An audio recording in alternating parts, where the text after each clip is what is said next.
Please rise for the Pledge of Allegiance. I pledge allegiance to the flag of the United States of America and to the republic for which it stands, one nation, under God, indivisible, with liberty and justice for all. All right, welcome. Glad to have you here. Do we have any additions or deletions? No? Okay. Anybody registered to comment? Okay. Moving on, special report, school report card, and Senate Enrolled Act 1. Yeah, so I wanted to start out this evening to just give you a very basic overview of the second draft version and most likely will be the adopted version of the Indiana Schools A to F report card. So if you recall, this year the school report card is coming back. They will use data from the 25-26 school year, and every school will be assigned a letter grade, and the district will be assigned a letter grade. And so, why is this important? Well, number one, think about if you go to a doctor and there's something going on. And oftentimes in the medical industry, they'll say, well, you know what, we need to conduct some tests. So they might run a blood sample, they might take an x-ray. They want to find out more information at an objective level. So while testing can get a bad rap, there is a positive side to that. At least it's something tangible that you can hang on to and monitor growth and progress. Just like you would monitor data in sports and the stats of a game. So that's why it's important. Two, it's accountability to the public. And so we may not always agree with the report card grade and what's behind it, but to some extent it is answering to the public to some degree what's the generality of the quality of education in our local community. And then the third bullet is public schools no longer are acting like public schools. They have to act like private. And we're in a day and age where we are competing for kids.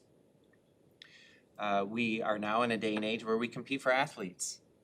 And so kids have the opportunity to use school vouchers and go to a private school. Kids have the opportunity to go to an online virtual school somewhere else. They have the ability to do out of district. So for us, we accept open enrollment. And so I'll circle back around to a report card grade. If the school's rated a D or the district's a C, who wants to go there? And so that's why this is important to us. And so we need to have our attention on what's going on. So what's different between the old report card grade that schools got? The old model, here's an elementary example, it was based purely on a pass-fail of an exam. And so you either pass or failed the ELA portion and the math portion, and then that was it. And kind of that intermediate pass-fail that we saw, but then you had a point value if you had demonstrated growth. High school model for the report card, the ELA, and then you had SAT was a big factor recently, but did you graduate on time in that college and career coursework?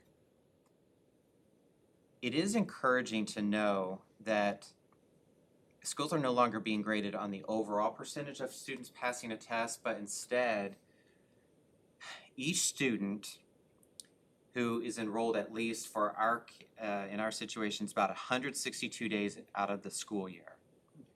And so that's a good thing because then these are the kids who've been with you the majority of the school year. versus, okay, someone moved in March, now they're taking a test, and we're gonna be held accountable for that. That takes that away. Kids have the opportunity to earn points for the school in different categories, not just the test. Once all of the students are calculated and averaged, those points, the school will receive a letter grade based on the average score. So again, this is a very basic overview. The state has put out in this grade band, kindergarten through grade 3, you got two big buckets, academic mastery, and then what they are referring to as additional knowledge, skills, and experiences. So in the yellow, academic mastery, so for a grade 3 student, this is the first year that iLearn is offered, it's no longer pass and fail. I put 3 student examples up here. One student was at or above proficiency, so they would get the full 75 points allotted in that category. But student 2 was not at or above, but was approaching proficiency. So they're going to capture 65 points. Not quite yet to that threshold, but I think this is the state's way of acknowledging, but look, they're almost there. Mm-hmm. And then for another student, below proficiency, and so you get 0 points. That then holds true in the math category. And then, so those 2 categories fill this bucket of academic mastery. These points will then be added to points given for iRead. 95, again, that at or above, approaching, and below. This has points where this one did not. Accelerated literacy. So with iRead, all students in grade 2 take that test, but it doesn't really count until grade 3. If a second grader takes the iRead but is not at proficiency, then they're labeled at risk. So then in this example, grade 3, if the student passed in second grade, then this category doesn't even apply. However, student number 2 was labeled at risk in second grade, but passed iRead in third grade, which should say 95 here, then they would get the points. And if they still didn't pass, they would have no points. So far, so good? Mm-hmm. Attendance. It's all or nothing. You have up to 10 days to be absent. After 10 days, your school will get 0 points for your attendance. So the state doesn't care about doctor's notes, funerals, whatever the situation. If you're gone more than 10 days, research says you are going to be negatively impacted by your absenteeism, and as a result, you get no points. Our EL kids, they have proficiency goals, they take the WIDA exam, and so points can be accumulated here if they're EL. If they don't meet it, you get no points. If you meet it, you get points, or it's not applicable, doesn't work for you or against you. What kind of points are you looking at when you're talking about points? 3 points, 10 points? Some are, so they're delineated in state code over here. Mm-hmm. And then over here, it looks like their range appears to be 5 to 10 points, Okay. Depending on what it is. There is a lot to stick our head into, and a lot of people are still unclear, but what we do know is what I've presented to you. Mm-hmm. And then we'll go through, same thing, now we've got fifth and sixth graders. Now we're adding that progress element. So there's a growth percentage. If a kid grew at least 45% from when they took the ELA iLearn in grade 3, they'll get points in this category. If they grew by more than 65%, then they have an opportunity to capture not only the points in this column, but additional points in this column.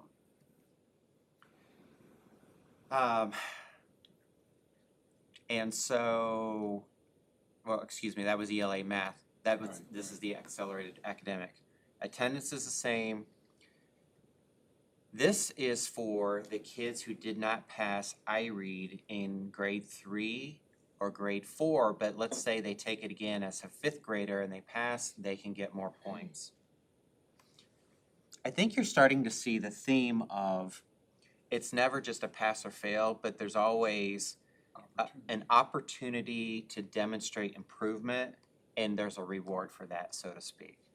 It seems like they're looking that you just don't let someone fall off. Yeah. Instead of saying like, well, they lost now, you can continue to keep putting that pressure on them, so that's good to see.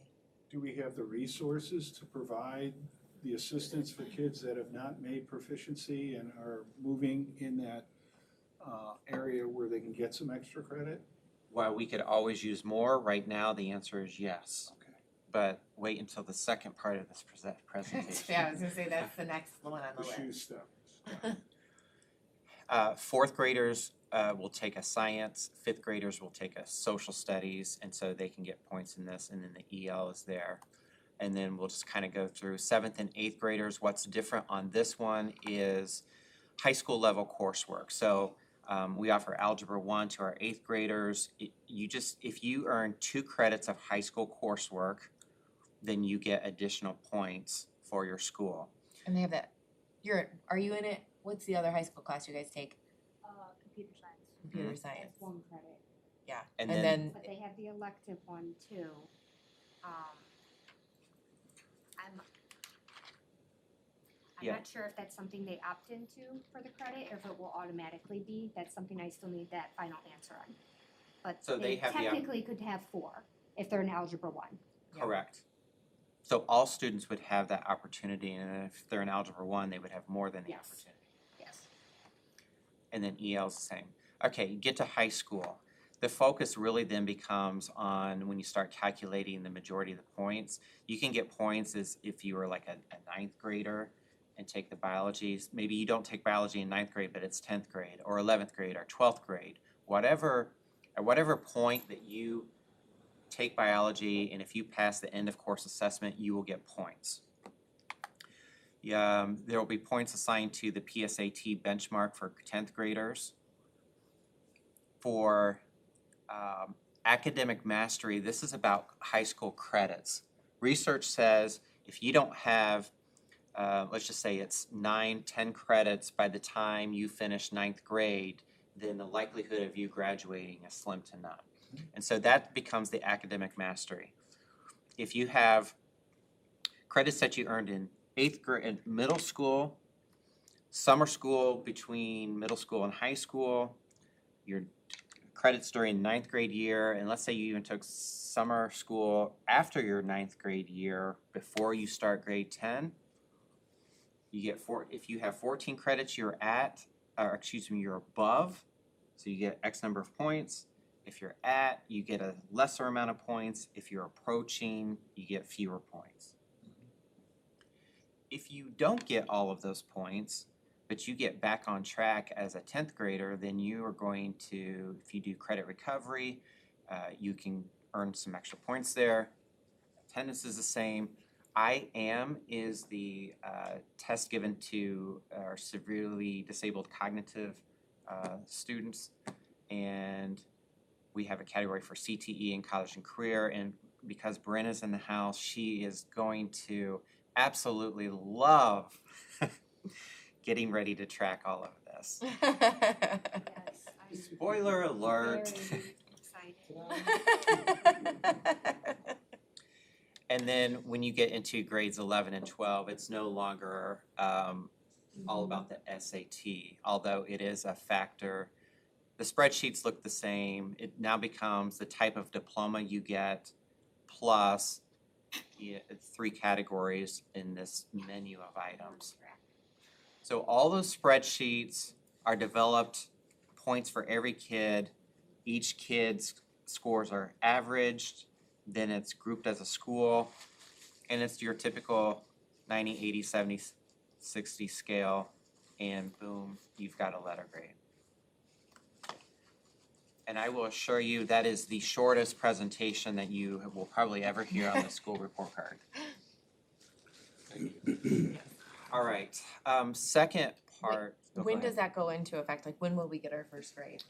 We will get our first grade in the fall of 26. Okay, and that'll reflect this current year. Current year. Okay. Okay,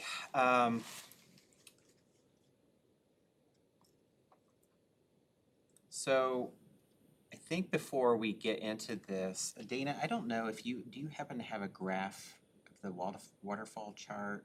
Jay's got it ready to put up if I tell you what, you wanna go. her chart goes hand in hand, so since I've already got it on the screen, I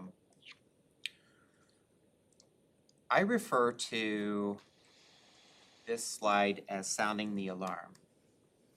For Tri-Creek schools, we are not alone with public schools all across our state. When Senate Enrolled Act 1 passed the legislature in May of this year, it put our schools into a financial crisis. As you know, it's not just impacting schools, it's all municipalities, it's townships, it's county, it's town councils, budgets. As a superintendent, I feel that myself and I will include the executive team of the board that we have an obligation to let our community know of what's going on. And so while the flashing red light might appear to come off strong, this is a very serious issue for our community. And so you see the headline, recent legislation pushes Indiana schools into a financial crisis. Tri-Creek Schools is no exception. And sounding the alarm, Indiana Senate Enrolled Act 1 passed in April of 2025 will cost Tri-Creek Schools $1.8 million starting in June of 2026. A new residential TIF district in Lowell is also diverting property tax dollars away from Tri-Creek schools, worsening the impact every year. That is a factual statement. Second paragraph. After the 2023 referendum failed, Tri-Creek cut $1.5 million by reducing staff, reorganizing jobs, and limiting resources, bringing our operations to the bare minimum needed to provide quality education.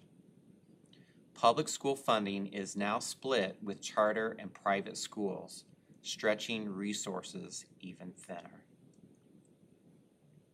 That's a factual statement. The only subjective part to that would be someone's viewpoint on bare minimum and quality education. But going back to what you said, Dr. Kleefish, do we currently have the resources to provide interventions? Currently, right now, I think we're at the bare minimum. That's my viewpoint after 30 years of an education. So it will affect the academic outcome of our students ultimately. It will, if we make additional cuts, we're cutting student programs, we're cutting staff, we're increasing class sizes, Hurting we're morale. removing interventions. Tri-Creek is committed to transparency and will soon share plans in ways for the community to get involved. It is a shared responsibility to protect the quality of our local schools. So I present this to you. Are you okay with this being the sounding of the alarm message for our community? Absolutely, I'm okay with it. They need to know, but I wish we didn't have to present it at all, period. But we have no choice, and if they're not aware of where we're going, they won't understand the changes we're gonna be making to ensure that we can function. If you don't let them know what's going on, then how are they gonna know? I think it's an all-court press. So this would be Facebook. This would be a standalone message email out to all of our parents. It would be a newsletter. We don't get news the same way that we had in the past, and so that we have to do everything we can to make sure that the public is aware and educated and not just shocked by it or confused by it down the road when changes do start occurring. So I think we have to send this out on by all means possible. Absolutely. Better put it in the newspaper, because some people don't have social media. Yeah. Yeah, and now at least we have that in town newspaper. I think the other avenue that we're looking at is, I call it a rolling billboard. So think of like a whiteboard that's rollable, and we put it in the lobbies at our sporting events, at our fine art events, to just, hey, look, you need to know as taxpayers in your school district, we're sounding the alarm. It's our obligation to let you know. Absolute transparency. It's not something that I think is, in some circles, it doesn't feel appropriate, but how else do we get the word out? Well, I mean, it's kind of like if you don't say anything, you're kind of blindside them when you start making all these cuts, and they're like, hey, We what's didn't know going on anything here? about this. You know, why is my kid sitting in the classroom with 50 kids? You know, maybe that's Because exaggerated. you may have taxpayers that are not on our Facebook, they don't get our district newsletter, they're not a parent, so they don't get that. So this is another opportunity to try to reach Yeah, other community members. So that's the simple version. And Dana, or Jay, if you don't mind putting up the graph for Dana to go through, which is the data that supports this message. So we started working with Policy Analytics. It's a group of data warehouse type things that they pull together all kinds of information for different municipalities, school districts, entities that are property tax reliant. And Policy Analytics is the leader in that information. They have proprietary information that they've pulled on parcel by parcel level data within the state for property tax, and they can analyze at a deeper level than anyone else can, and they are like the ruler for what our legislators look at. Part of my business office update is to let you know about some of the things that my professional organization is doing, IASBO, Indiana Association of School Business Officials. As an organization, we have contracted Policy Analytics to provide data for the next 2 legislation sessions so that they can have the latest and greatest on all school districts. So we started working with them in May of last year, after 2025, when SEA 1 passed, and we wanted to get that information to find out what was going on parcel by parcel.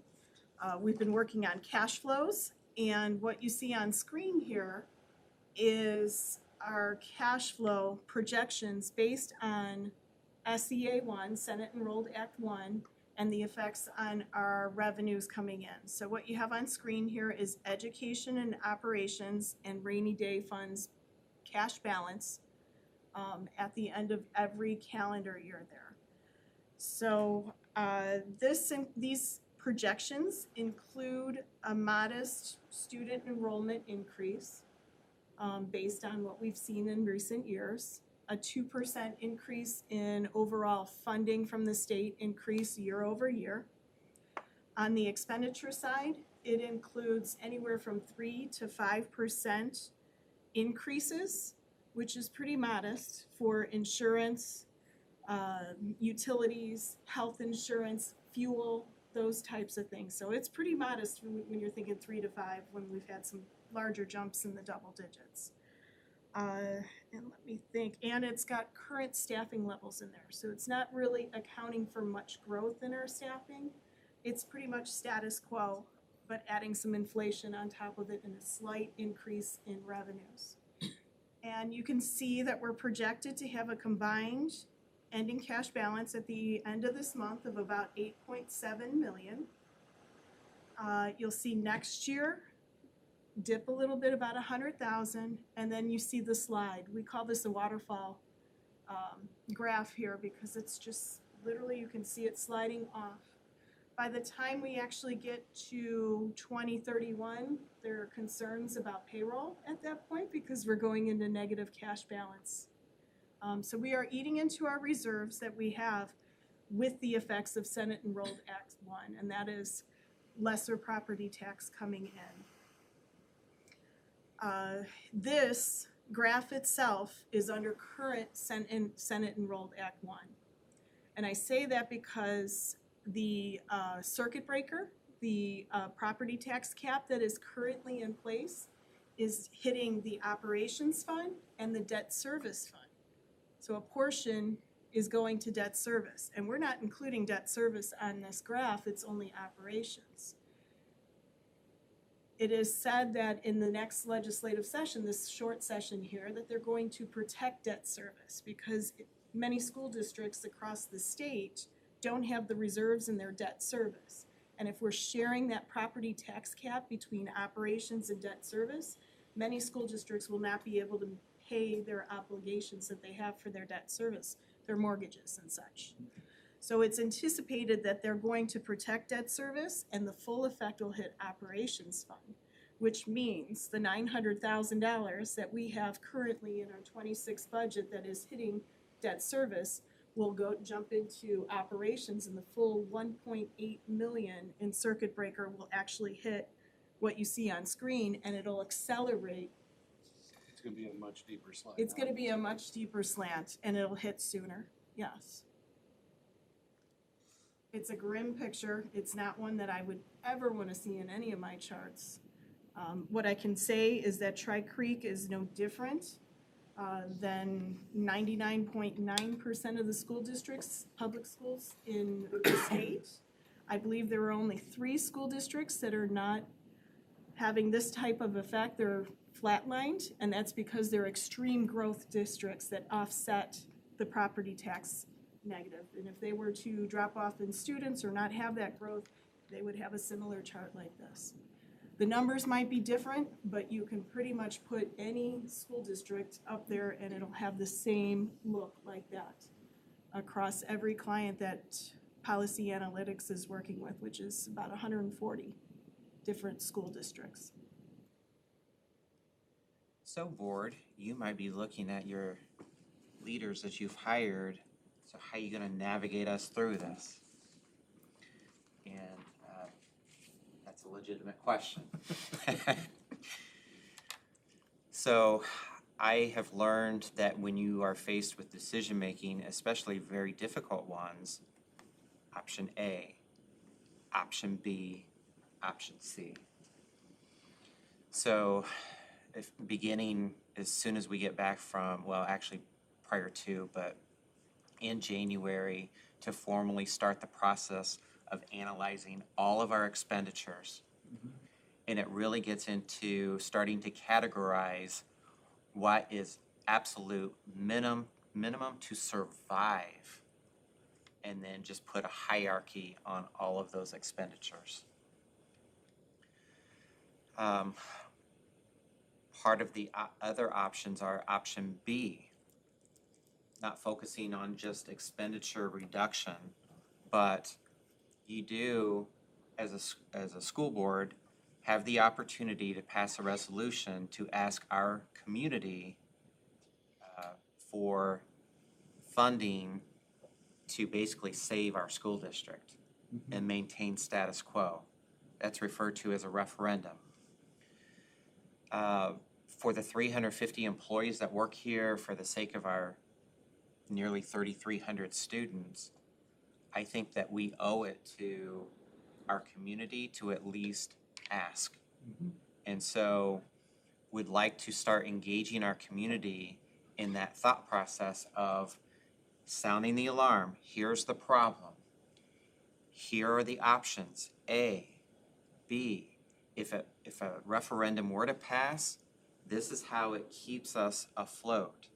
If a referendum doesn't pass, we're putting the community on notice that this is the hierarchy of what gets cut and when. Absolutely. Because reality is there is no other option. Mhm. And so part of that process will start having meetings with our staff so that they fully understand, engaging all of our community groups and the leadership from those groups, engaging leadership within every subdivision. Again, not everybody has a kid in Tri-Creek schools, and we need for this to be a grassroots communication piece throughout our district. And so that's the direction that we would like to go and pursue. And however it plays out, but knowing that at the end of the day, we've done everything that we know how to address that issue on the screen. I don't think we have any other choices. And information going out is our best resolve at this point, making people aware in advance of the cuts or whatever the actions are. I think it's important that we don't allow our community to say, oh, well, this will get fixed.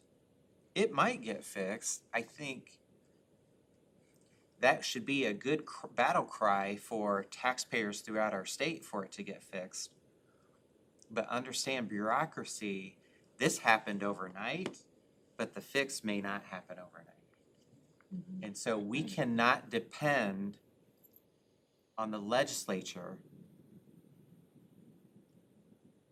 We don't have any control over that directly. And so what we have control over is what is in front of us at this moment in time. Sounds like a plan. And that concludes the reports. Thank you. All right, curriculum instruction. Tammy's not here, but I know that we do have a presentation. We do. So. We have a substitute. In her place, Josh, would you like to come on up? Yeah. Bryn, are you here to present with Josh? Support from my seat. Okay.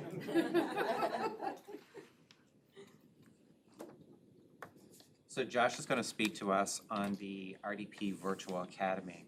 Now that we are up and running, it's a brand new launch. It's a good time after one semester to take inventory, find out what's working well, what hasn't worked well, and board members, I know that you hear from members of your community, and so I think it's legit to present questions to Josh because again, we have opportunity to continue to make improvements, and so this is a great time to take inventory. So Josh, after 7187, it's all yours.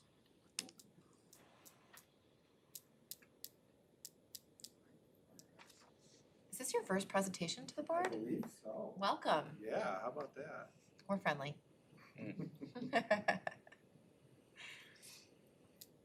Okay, so what we wanted to do, we learned a lot from preparing for our first semester, and then obviously what we learned from our first semester with our Red Devil, and I'll abbreviate to Virtual Academy just because it's a mouthful, the Red Devil Pride Virtual Academy. So here's what we had for our first semester. We had a total enrollment of 48 students, broken down by grade level there. So you're looking at about, at the LIS, LMS level 10, we did have one kindergartner that came on a little later, and then the remainder were at the high school. Those numbers did increase throughout the school year. We did have some situations where we chose not to close the deadline. We never had really a deadline for the Virtual Academy, so we did leave it open as needed. We discouraged it after a certain point just for academic success within the semester. Here's our in-district, out-of-district numbers. So of those students, 9 were new to Tri-Creek, which was approximately 25%, 24%. 5 of those students were in-district. So those were students that were returning from Indiana Connections, homeschool. Once they heard we had that option, they reached out, re-enrolled, and then applied for the Virtual Academy program. 11 current students of the 48 were retained after considering leaving LHS. So those were students in the application process that they indicated if we don't have this option or they're not accepted in this program, they're leaving for Indiana Connections, some sort of homeschooling option. So when we see that, obviously we make a phone call, we have a conversation about what our program is, because it is new, it's unique. I had 3 conversations today with applicants that they're used to it just being homeschool. That here you go, you're on your own. That's not what Virtual Academy is. Virtual Academy has attendance, which we'll touch base here on a second, accountability, logins, records, we still have communications. We'll get more into that here. So the 11 out of 48 were what we retained from possibly leaving LHS altogether. Okay, so here's where the nitty-gritty comes in here a little bit. What you're looking at is a, for lack of better terms, schedule, progress tracking for a student. Obviously, I removed the names. This is currently where they're at. So you see 3 main categories: on target grade, current grade, and course grade. Now let's go ahead and look at that first one, the construction, architecture and construction grade. If you're looking, on target grade and current grade are exactly the same, and then you see that course grade, and most parents like to panic a little bit, and how in the world do we have an F? What's going on there? So there's no need to panic. That last bar graph that you see there, that slide, they're only 71% completed at the current time. They have still till December 19th to finish all those grades, just like all our in-person students do with the semester. So some students will go through, and this student has done a pretty good job of keeping all courses up to date at the same pace. Some like to take 2 weeks, maybe a month, knock out math and English, and then they'll move on to another grade. So you'll see that the course grade shift there quite a bit. On target grade incorporates any missing assignments. This student, if you look, course grade and on target grade and current grade are exactly the same in every category. They have no missing assignments. So that means their current grade is the same as their on target grade. If they ended right now and never did another thing, their final grade would be that course grade. So course grade's kind of not very applicable until, let's say, December 20th, when they've got through everything, because they have till 11:59, December 19th to finish everything. So that's just a little rundown of what they're looking at, because we get these questions a lot. It is confusing, but we take the time to go through that with the parents and the students. Attendance. So this is something we've debated about and how to best monitor it.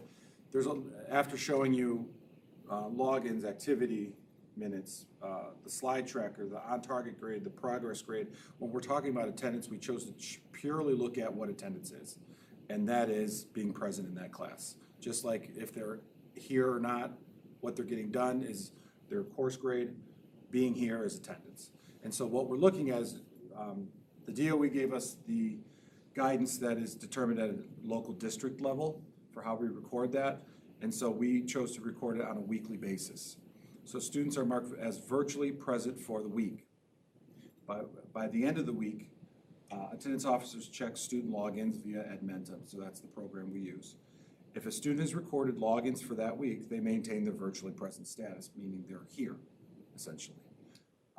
Should that student record no logins in any course for that entire week, they're then issued an unexcused absence.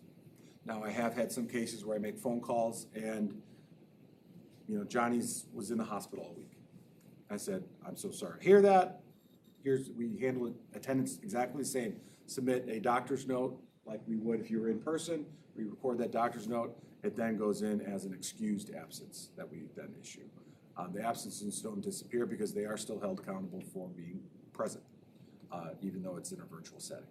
So it's a little different, but this is where we landed on how to best monitor that things are actually getting done and they're being held accountable for their academics. How we're supporting these students. So all students can apply.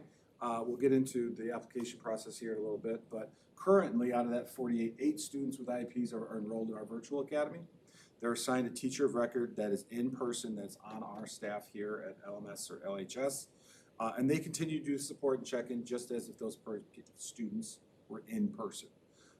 So nothing new happens, it's just an extra step to set up that Google Meet, make those phone calls, because we don't have them here in the building, but those accommodations are still met. One student has a 504 plan. I'd say 99% of 504 plans refer to in-person accommodations, so it doesn't necessarily apply to the virtual setting.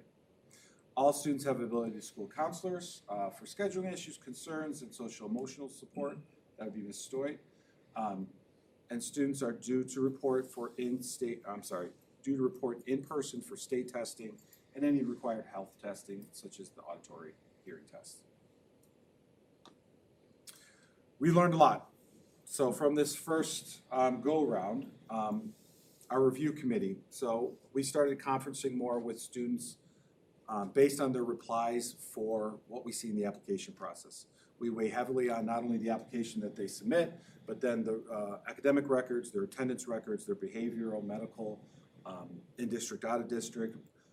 What we've realized is all of those factors into student success from what we've seen from this first go-around. Some students are returning to in-person, as we held that as a condition that if this is not a successful route for them, we want them to be successful, and we got to make sure that we're holding them accountable to that. So making sure that we're reviewing those more on a regular basis and holding their application process at a higher regard. For example, we ask them explanations for why they're applying, why they wish to go virtual. Some are absolutely fantastic reasons. We see medical attendance or missing attendance due to medical reasons, and this works out best for them and their family. Great reason. I saw one earlier today. Their reason was people. Now, My favorite was new principal. Oh, new principal, that was another one. I don't know how to take that, I Back don't know in if that's August. personal or not, but, so. We hadn't even started school. Yeah, we haven't even started school, I haven't even met him yet, yeah, so that's a great start. Thanks, Bryn. Just had to throw that out there. What we have noticed is how seriously they take the application process, whether or not parents fill it out with them, has been linked to their success so far to this point in they're on track, their current grades. And so at the end of the day, that's what we're looking for, is to hold them accountable for making sure we make them as successful as possible. The first 2 weeks were pretty vital. We delayed the start, if you recall, of a virtual about, what was it, 3 weeks? 2.5 weeks, I guess, They essentially? started the Tuesday after After Labor Labor Day. so 2.5-ish Oh, 2.5 weeks. weeks. Yes, and that was, at least for this first year, that was truly essential.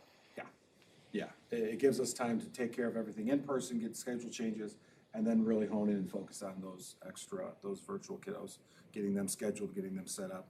Now that we've got through our first round, guidance counselors are going to check in with their alphabeticals students and making sure that we're assessing progress, attendance, answering questions. What we have learned is that, shocker, high schoolers don't necessarily reach out to us. We need to go to them. So we're making sure that we're scheduling those meetings.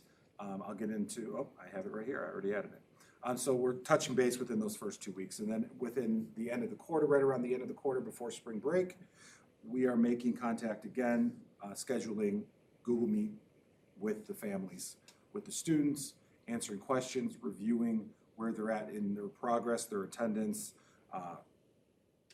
any questions, anything else we can do to help support them. So we want to make sure that they don't feel that they're on an island by themselves. Remove a process from the virtual academy. We're dedicated to the continued success and betterment of all students. So if this is providing not to be a successful resource for the student, they're asked to return to in-person instruction. We do have 4 students returning at the high school level from virtual academy into in-person, and there hasn't been much of a discussion about it with there hasn't been an issue with it. We've had discussions with the families, and that they agree. I know for one, personally, virtual isn't for me. I like this. I need to be here. I need to be in person. And students are figuring that out. So giving them the option and then finding out what best works for them has been successful so far. The other thing we noticed is you're looking at 2/3 of the team, the third person being Mr. Gover. We didn't expand our team large enough. It's a big undertaking, and I'll show you semester 2 numbers here. So we are really expanding duties, not only for the 3 of us, but utilizing some of our support staff and our guidance counselors. We need to wrap our hands a little bit bigger around it to make sure we're supporting students for success. Our semester 2 outlook. So as of right now, letters went out today. We have 76 students up from 48 that are enrolled into semester 2 for Virtual Academy. If you can see, the big bulk up were at the high school level, and then we went up about 11 at the middle school level, still with that one kindergartner.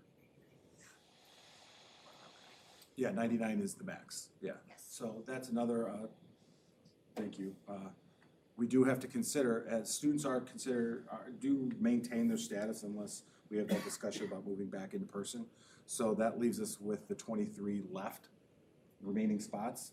So we do have to be selective within our process, making sure that, if you recall our handbook in the selection process, the number 1 is in-district medical. That those are the ones we want to support, that we want to make sure that we're supporting for these positions.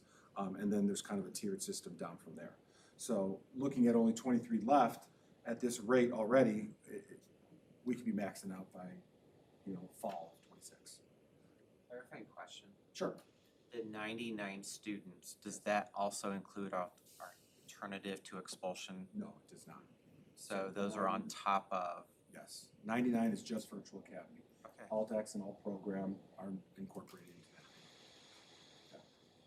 They have a separate program, is that what you're saying? Correct. Yeah, the programs don't even look the same. Yeah, well, that screen that I showed you, that part looks the same, but how it's delivered and in person, virtually is different, yes. I guess the thing too, could you go back to the last slide? There we go. Thank you. Yep. What we have to think of too, it's not just this year, like some of those students may continue on. Obviously, the 12th graders are not. So assuming, and they won't all, but assuming they all carry on, that only gives us 18 then the next year to fill in 18 on with top of these the 23. 23, yeah. Correct. Yeah, so keeping an eye, and that's what we learned within our process is that, let me jump to this next one. We did have a total of 94 applicants. And so they didn't all meet the criteria that I just discussed within the committee. And our committee is about 5 or 6 of us, and we go through one by one, making sure that this is the best fit for them academically, social-emotionally. The phone calls I made home today were in reference to social-emotional issues. Going home and being home isolated isn't always the answer either. So making those discussions and connections with the families, that this is what it looks like, these are the expectations, being very clear, and then making the decision with them, essentially, to support them through that. How many applicants did we have semester 2? Or for, this new group? Yeah. We had 48, I don't think we had any denials in our first semester. We did 1 or 2 maybe, So very I'm few just saying- though. We had at least 1. Say probably about, let's say 50. There were a couple of students who applied and then decided not to go that route. There are no AP or honors options through virtual, and I think that looking more into it, they decided that in-person was the better option after they applied. Okay. While student success is the ultimate goal of this program, financially, do we get the same amount of funding from the state for each student? No. Okay, and so what if they start out in this and then elect to go in the seat in school? Do we recoup some of that money then? At the second count? Yes. At the second ATM count? Okay. And vice versa. We can So if they lose. start in person and go to virtual, which is the other, so how many for second semester, how many did we deny, and what would be examples of the reasons of why they were denied? Application, so we look at the academics, attendance records, behavioral status, the application process. The application itself, we hold in high regard, just similar to an application for college or anything else. Reasoning, what they put for it, whether we deem it as something we need to have a conversation about. Between the 6 of us, we're pretty familiar with every student that we've seen come through, and if we're not, we make a phone call. And then it becomes a discussion with the family as well. Because I think there is still some confusion of what virtual academy is. The conversation I had today was, it was homeschool. And I was like, whoa, it's not homeschool at all. It's held accountable. You're not delivering instruction, we're offering it. These are live teachers. You have places to be, times to be there, we're logging it, we're still making contact. Responsibility. Exactly. It's the responsibility and the accountability of it, because they're still our students. A big selling point whenever I discuss this with a student who is looking to leave Lowell or come back is that you're ours. You get to go to prom if you want to go to prom. You get to walk across our stage and earn credits for us. That has been a huge selling point anytime I talk to someone that's kind of on the fence one way or the other, especially if they're out of district or in district returning, because at some point they were with Tri Creek, chose to leave, and looking to come back, and this option is what's best for them. Do you find, maybe you no way to know at this point, if somebody is currently in person, they applied for virtual, got denied, any indicators of, are they going to continue on with us in person, or are they now exploring other online programs outside of Tri Creek? Sure. So, a little uncharted waters. So with this being semester 2, because we did have quite a few in-person students apply for virtual for this go-around. Like I said, letters went out today. I was checking emails before we got started, so a few that's worth reaching back out to. Mostly because if the application process, nothing else indicated that, but now we're hearing that. I do have one email to get back to. So that'll be a phone call tomorrow to discuss. So for and that any- would change the process. For anybody that was declined, was that they just get a letter in the mail to tell them, or is there a follow, like a call or connection? I send letters out for acceptance and for denials. I think I sent out 4 or 5 today. That I goes do out have- before the call? What's that? A letter. You letter. just send a letter, or Just you send the do letter. call? Yeah, just send the letter. Probably not good. Oh. And so I do have a couple emails back that I'll get back to and call tomorrow. Yeah. And if there's more to review, me and Bryn were just talking about this, if there's more to review in the process that they may have not put on an application, not shared, well, it changes the process a little bit for that. So nothing's ever really set in stone with it. We're kind of learning as we go too. So you can reconsider them? Oh, yeah. Oh, yeah, absolutely. Absolutely, yeah. With 94 total applications, it's, you gotta really have to review what we have in front of us. It doesn't mean it's set in stone. I guess if you get a letter that says you've not been accepted, does it give you like possible like recourse, like reach out, here's the way you can contact us so that we can have a We- conversation? Does it say that in the letter I though? believe it says, reach out to me with any concerns. Okay. It's easier to keep myself as a point of contact. Yeah, Too many cooks in the kitchen, it gets a little mucky. no, that makes sense. I was thinking more explicitly saying, if you've received this and you have, would like to have a meeting to talk about why it was declined or anything like that, to Yeah. just kind of take it that one step instead of like, well, they said no, and I guess we gotta figure out our next solution. Yeah, Because I can Yeah. see where that's not gonna go over very well, With some people, clearly. yeah, sure. Yeah, that can absolutely do that. yeah. Yep. Just a growing point with this new program, so. Sure. Um, So just a few more numbers, 7 out of the 28 semester 2 students are new to Tri Creek, so that's about 25%. 2 of those 7 are in district, so they're homeschooled. The other 5 were out of district. The scheduled check-ins obviously are new that we're gonna be doing for this second go-around. And then we do have regular team meetings weekly, and so making sure we carve out a time for the virtual students. Make sure we're discussing them, we review students every week, making sure that we're reviewing the progress of our virtual kiddos too. Another question. Yeah. For parents that are, at the semester, maybe considering their kids enrolling in the virtual academy, if they're like, I would like to speak to somebody about it, and let's say that maybe they're not a high school student, maybe it's one of the Sure. LIMS kids, who would they contact? So my name's on the poster, on the roster, so I get all those emails. Okay, I answer a lot of the questions. If it's middle school, I do direct them to Ms. Mazurik at the high Okay. school, or I'm sorry, at Ellis Limbs Middle School. Okay. Or I've gotten phone calls too, and the answers are the same, so I answer them, or Mr. Govert or Brian will get If them as it's, well. you know, depending on what the question is, if it's curriculum type questions regarding middle school, then we'll direct them to Carrie. Just kind of depends on what kind of questions it is. I guess mine is thinking like, is this right for my student? And where would I start to say, like, who do I speak to find out if this is the right Those route are a lot for of the them? conversations me and Mr. Govert had. Okay, Kind of go over, like I said, the conversations I had today, they thought they were applying for homeschool with us. I was like, no, and it's just taking the time to go through that and explain it to them. I feel like we should be having a conversation with those parents before we send out the rejection letter. Okay. Versus just sending that out. I guess just my thought, yeah, like Katie said, you get that in the mail, that's gonna be, you know, people kind of tend to get pissed off when they get a letter like that. Sure. So sometimes having that conversation, and maybe that'll fill in some of the blanks Yeah, earlier absolutely. on, or give you a chance, you know, versus, it's like sending somebody a text, so you don't know what their, Yep. you know, real expression coming from that. I think the balance to that is how many are there that you're having to process and do that with? Yeah, and that was a little bit of the, not time crunch necessarily, because we had gone through it, but how to be as effective with it as possible. Yeah. But if it's manageable, absolutely. I think We're it's 18 on this one. 18 on this one. Mhm.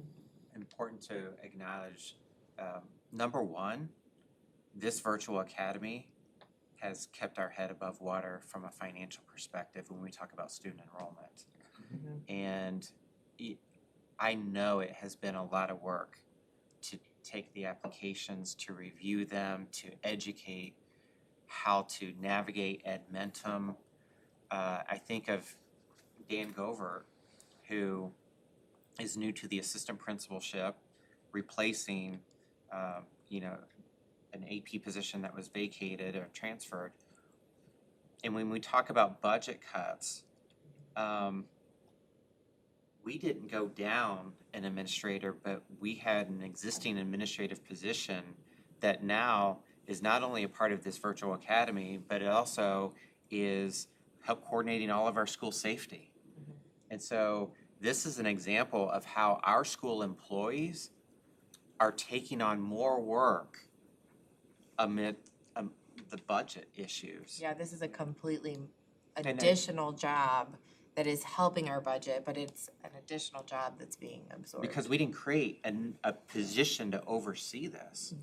And so Bryn falls into that, and just an opportunity to give her a shout out at being the leader of the guidance department and counseling We're services. splitting it by alpha second semester. I did all of it first semester and we're splitting it, moving forward. Learning and trying to expand the team. Yes. Kudos to you and your team, and if you could express that to Dan. Absolutely. I do want to comment too that we do have a lot because of pathways, but the students are also allowed to come in and take a class or two here on campus. And they're allowed to participate in athletics, of course. But we do have quite a few that do come in and take a class or two on campus as well, either for their pathway or we have some that take an art class, things like that. And I think that's, of course, transportation has to be on their own, but I think that's a really good thing for them to have that option as well. The pathway CTE is probably the hardest part with this because they don't align exactly what we have. Of course, you can't do welding online, things like that. So that was the biggest learning curve at the beginning is how can we take what they have, what we have, and match it? Some you can, some you can't. For the seniors and juniors, that's the biggest part. But we're getting through it. It's going pretty well, I think. And Now again, that we this get- is the first year, so. Yeah, we're getting the speed bumps Learning out, too. so, Get some speed bumps. Yep. We're getting there. but we're getting through it, so. The numbers are impressive. So hopefully, and I think too, it's a good reminder that we do have a limit. We can't go over 99. Right. And we do have to think future forward for students that might have medical issues or might have real needs that this can help. And maybe we need to figure out what that number is that we kind of hold on to a couple spots for or something like that. But yeah, there's a lot of considerations still to figure out and work through. Would you drop students if you had more need-based appropriate students to facilitator, like We haven't looking had that at discussion when you yet. get to that Yeah. point, you know. Great question. It's a really good question. Yeah. We haven't gotten there. We were anxious to see what these numbers look like for semester two. And that would have to be a discussion that we look forward to. It's almost a combination between what Katie was saying and if they're conditional, I guess, or not.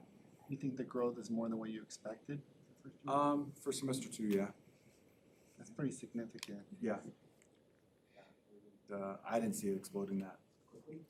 I think we'll get some more too. What's that? I think we'll still get a I- few more. I do think I don't we'll get think some it's more. done. Just like we did in first semester, in the first couple of weeks, we had a few trickle through. I'm surprised that some didn't want to come back.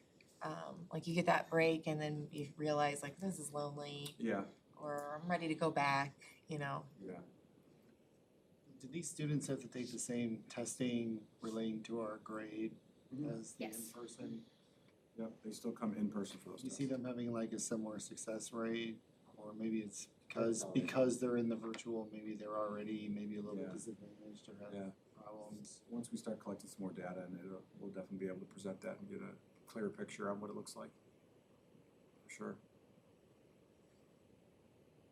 Any questions? Thank you. Thank Excellent. you. No, thank you. Okay. Business operations, Dana. For tonight here, I have 3 items on the board agenda. Appropriation reduction resolution. This was presented, or I spoke about it during the budget process, that we were going to take a look at the close to the end of the year of what appropriations we could reduce with the intent of rolling that money forward into the 2026 budget. So it helps us fund the 2026 budget, which is tight due to the cuts from SEA. So before you is a $400,000 reduction. It's appropriations we don't need in this current budget, but certainly could use it in the next budget. The maintenance type resolution is before you too, of close the year end.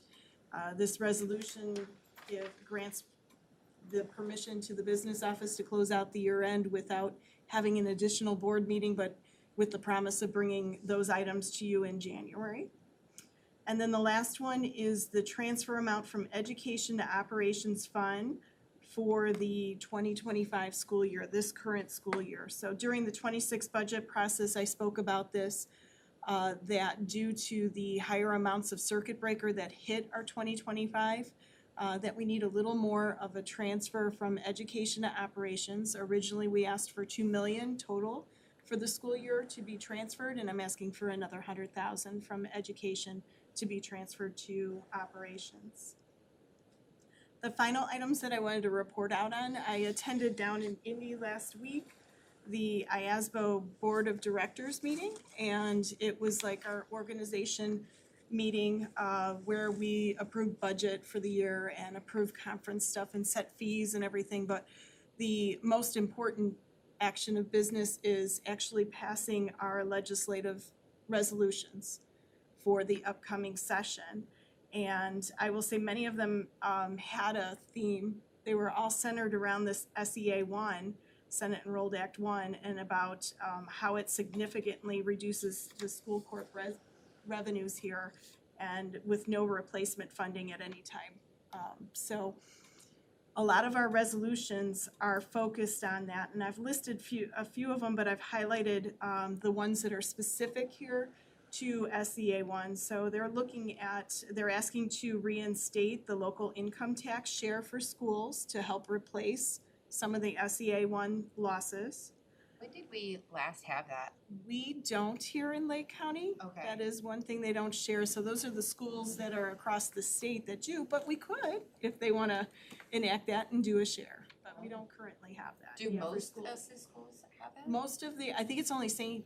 Joe and Lake County that don't have a share. Wow. Yes, they don't do a share. Okay.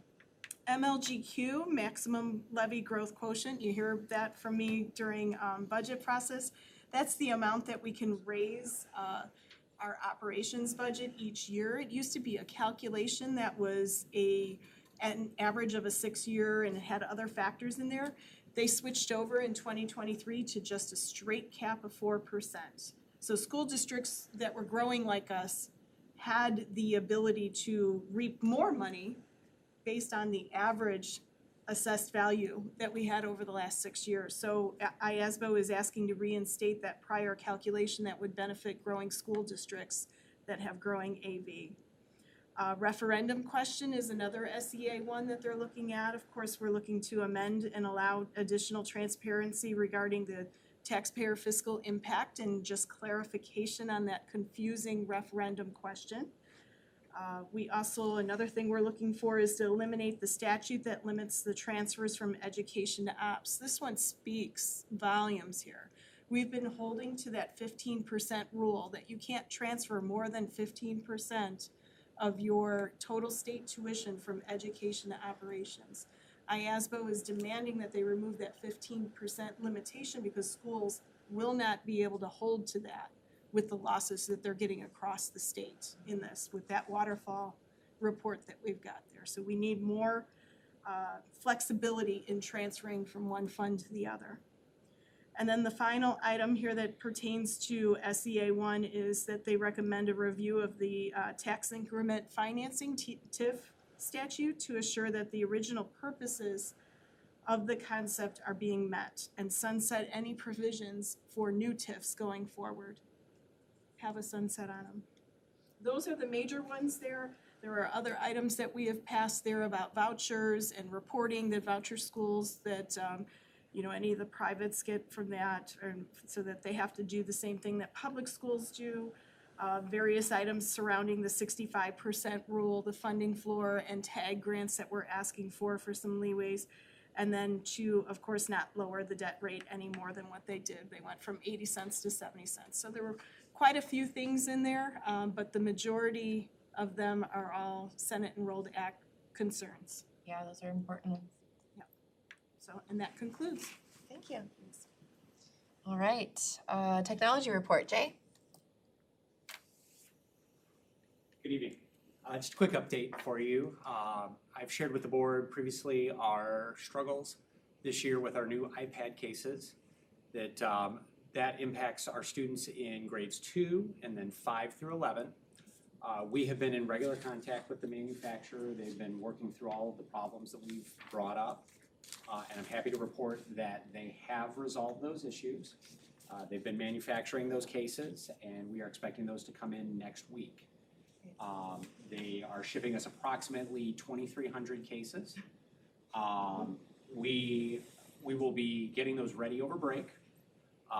We're going to be asking our second grade families to have their students leave their iPads here over break, since they likely won't be using them for homework or anything like that. We will swap all of those cases, and then when students come back on, it would be the 7th is the first day we're expecting. So we're back on the 6th is the first student day. The 7th, we will start swapping cases at the high school, and then moving to the middle school, and then that Friday, the 3rd day, we'll catch any stragglers, any students that were out, anyone else that we haven't seen yet. So we're expecting to swap all 2,300 of those over those couple of days. And we have been assured that everything has been resolved. All of the cases that they manufactured in the first batch have passed testing. So we're expecting everything is going to get resolved, and we do have the backing of Apple on that as well. They're keeping a close eye on this situation as well. So we do expect everything will be fixed. Well, it seems like the company has really done a good job of standing behind their product and trying to get us by in the interim, so. Everything we've asked for, they've been able to provide, and they've done the best they can to get them to us, so. That's good. Very helpful. Sounds good. Recommendation, hand sanitizer for your team. Yes. Yes. That we- I was gonna say their hands are gonna be like numb fingers from just switching these out. They will, but Colds and it'll, flu season, just. yes, so, thank you. Thank you, Jay. That's a long day. Doing Yes, the thank same you, Jay. Okay, superintendent report. First item, last time we were all together, we took a look at several versions of the calendar. And after the meeting, Madam President and the president from the teachers organization and I got together and collated all the concerns and felt like we came up with a pretty good compromise to address all the various perspectives. And so, since we were, We were supposed to label it draft Z, cause there's nothing after that. draft G was, instead of GH, we did a revised. So just in a simple nutshell, the first day of school for students would be after the fair ends. It would be on the Tuesday, the 18th, so it's not a full, complete week. It helps to start loading in instructional time prior to all of the testing in the March and April and May. Kind of the concessions for that is students will come back immediately after winter break with the teachers. We also reduced fall break from 3 days to 2 days. The revision on this version was moving parent conferences from that Wednesday to the Monday. That was out of a concern that there could potentially be several students that take the day off so that they would have a Saturday, Sunday, Monday, Tuesday, Wednesday break. And so that was the rationale for that. It gives a nice long weekend right after Halloween too. Yep, so 2 weeks later, there's another 4-day weekend.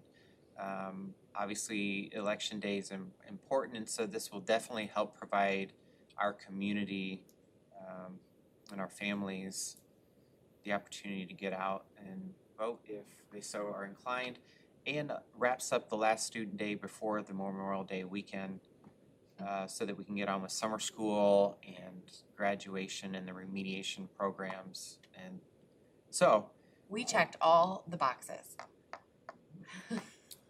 kudos to, again, the teachers union for being understanding, to the board president for helping bring everybody back to the table.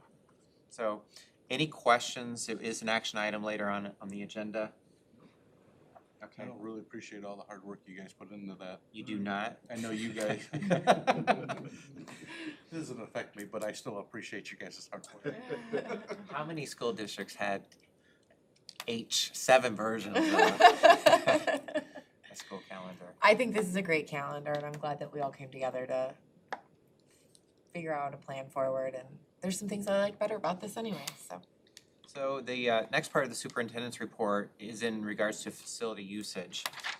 As we started down this road of updating our facility usage procedures, if you recall, John Becker used to handle all of the kind of outside organizations for facility rental. That has now gone to Deanne. A portion of that has shifted a little bit with Jason Wathen in regards to buildings and grounds, in regards to what's available, what's not, HVAC and such. Then we've got our North Star that's coming online. And not only that, now we have our turf fields coming online as facility usage because they can be used early in the springtime and late in the fall. So this is a much bigger project than I ever anticipated.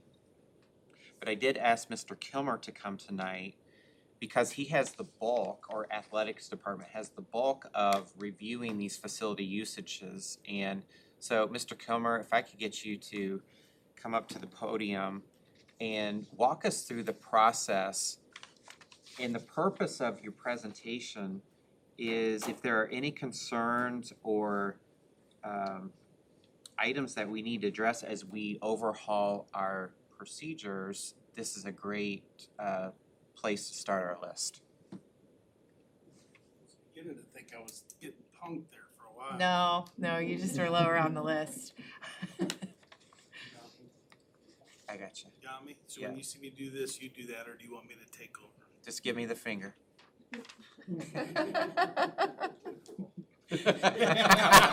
After SEA, we need some loving.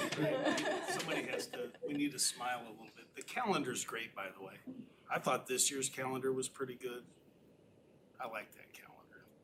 And I wasn't even there to help do it. All right, you can hit the button, please. So I guess I was asked here just to kind of give you an idea of what I do. I've been kind of in charge of our scheduling of practices and limited contact periods. I'm the one that approves ML schedule requests for the athletic office most of the time. So I get the job to come here. 15 years ago, we didn't have anybody outside the school use our facilities. Like, we just didn't. And I think people think we don't want that as an athletic department. We do. We have beautiful facilities. We want people to use it. I don't think people understand how much we use it. So that's kind of where I'm going to start just a little bit, because it's a process to get all our teams the time that they can have. So here's my goal for my little speech. It was 22 minutes when I practiced. I'll try and make it a little shorter since it's late.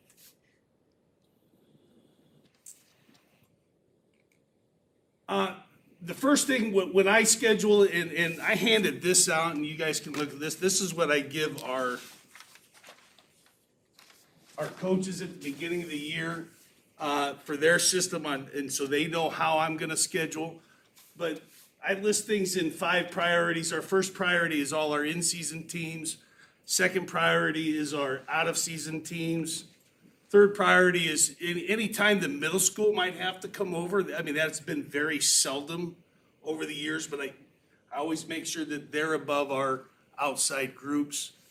Our LHS sponsored outside groups, those are our Red Devil Elite Wrestling, the gymnastics, JRD. Our coaches are directly involved with running those programs. That's how we kind of group them. And then outside groups would be the church group in North Star, the travel softball team, those teams that aren't necessarily 100% Tri-Creek residents. That's how I group them, is our outside residents.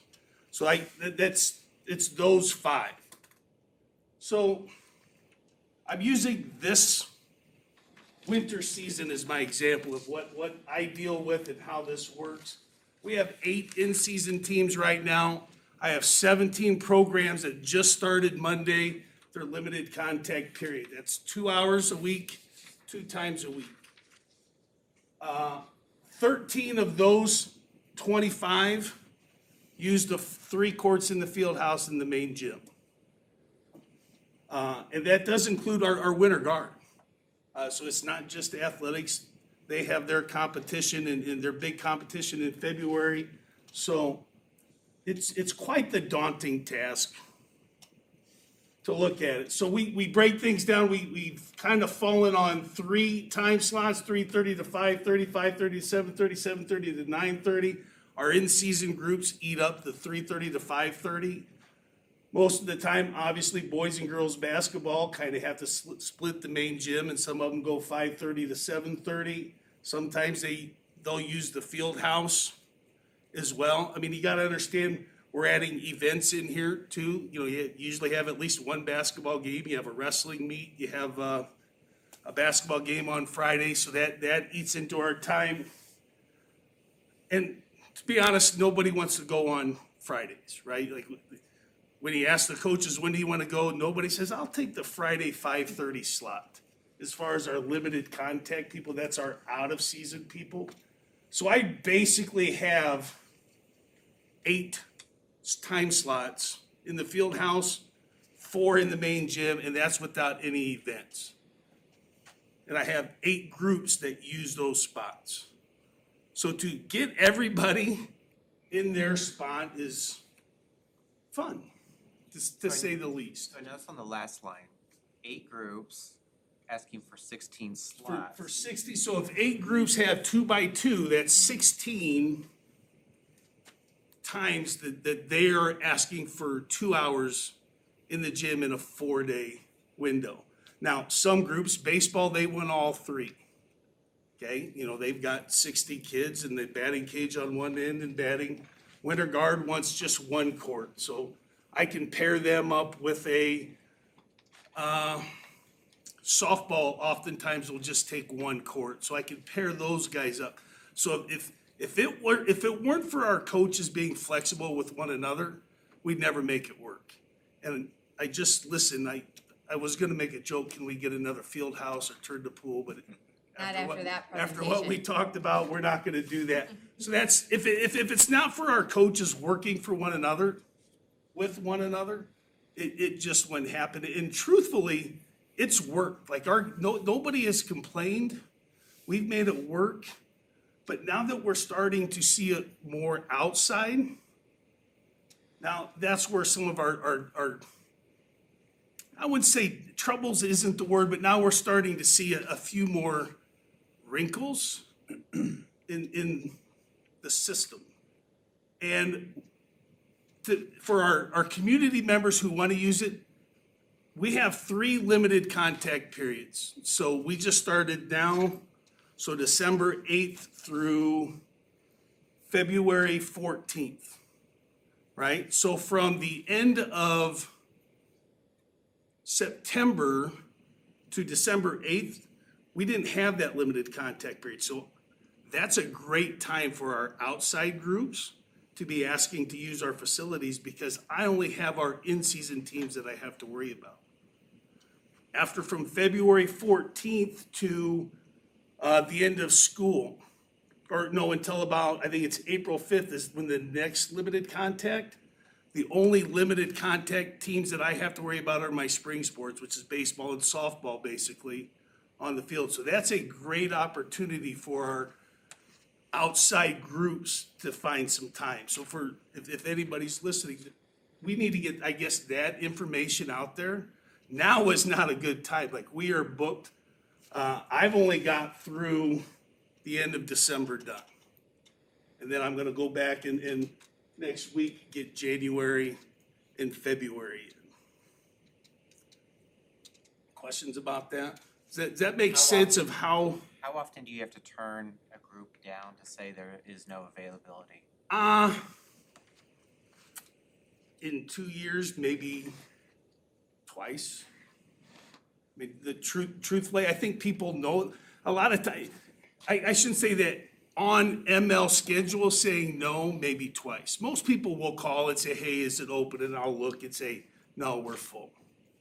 If that makes any sense. That's part of my last slide is how do we make it work so you're not wasting any time?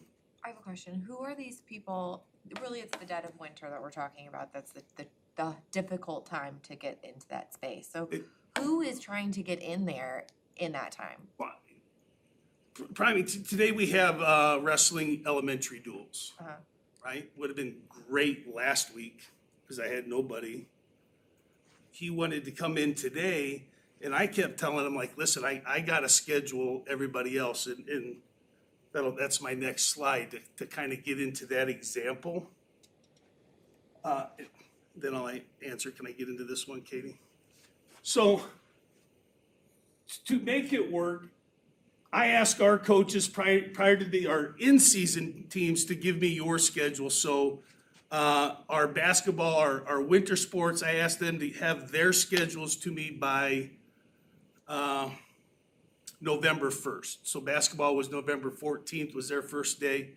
So I have everybody's schedule so I can put all in-season schedules in. And then I give my limited contact period coaches a deadline. So football ended November 7th. So you give him 2 weeks because you got to get your end of the season out of the way. You got to have your staff meeting to go forward. And I asked those guys to give me your request. Now, most of them will say I went from 3:30 to 5:30 on Monday and Wednesday. And I'm like, well, no. Tell me when you can't go. That way I have some flexibility.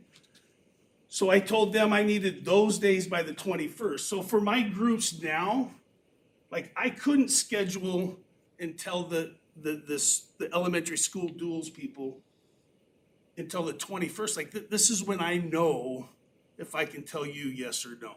I can tell you yes, and it worked out great that they fit in because our coaches were flexible and said, yeah, I can go on court 3. But that's my deadline day for limited contact. So did that answer your question? Well, I didn't ask that. I just asked who these groups were that So- were trying to fit in. Like, and you did say like So wrestling. it was Like, wrestling. besides that, is it A who lot of else? it, we had mock gymnastics meet. Okay, so those are like our I have, teams I feeder program, have, not th- like th- those are those would be your school sponsored. So they're my next one. I have Special Olympics in on Fridays. We have JRD now, the older kids, their travel teams. are coming in, But we're not running talking Red about Devils. outside organizations really that we're having to turn away. We don't have any outside yet. Okay. If that makes any sense.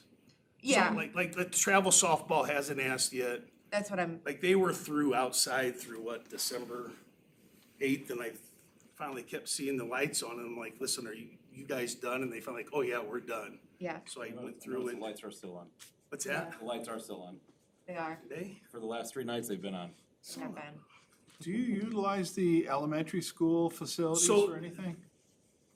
Yes, I mean, the elementary schools, I was hoping Jason said he'd be here today because I don't have anything to do with that. That's Jason. So they are being used They, in the I mean, middle they school? are, our facilities, I mean, they get used and it's awesome.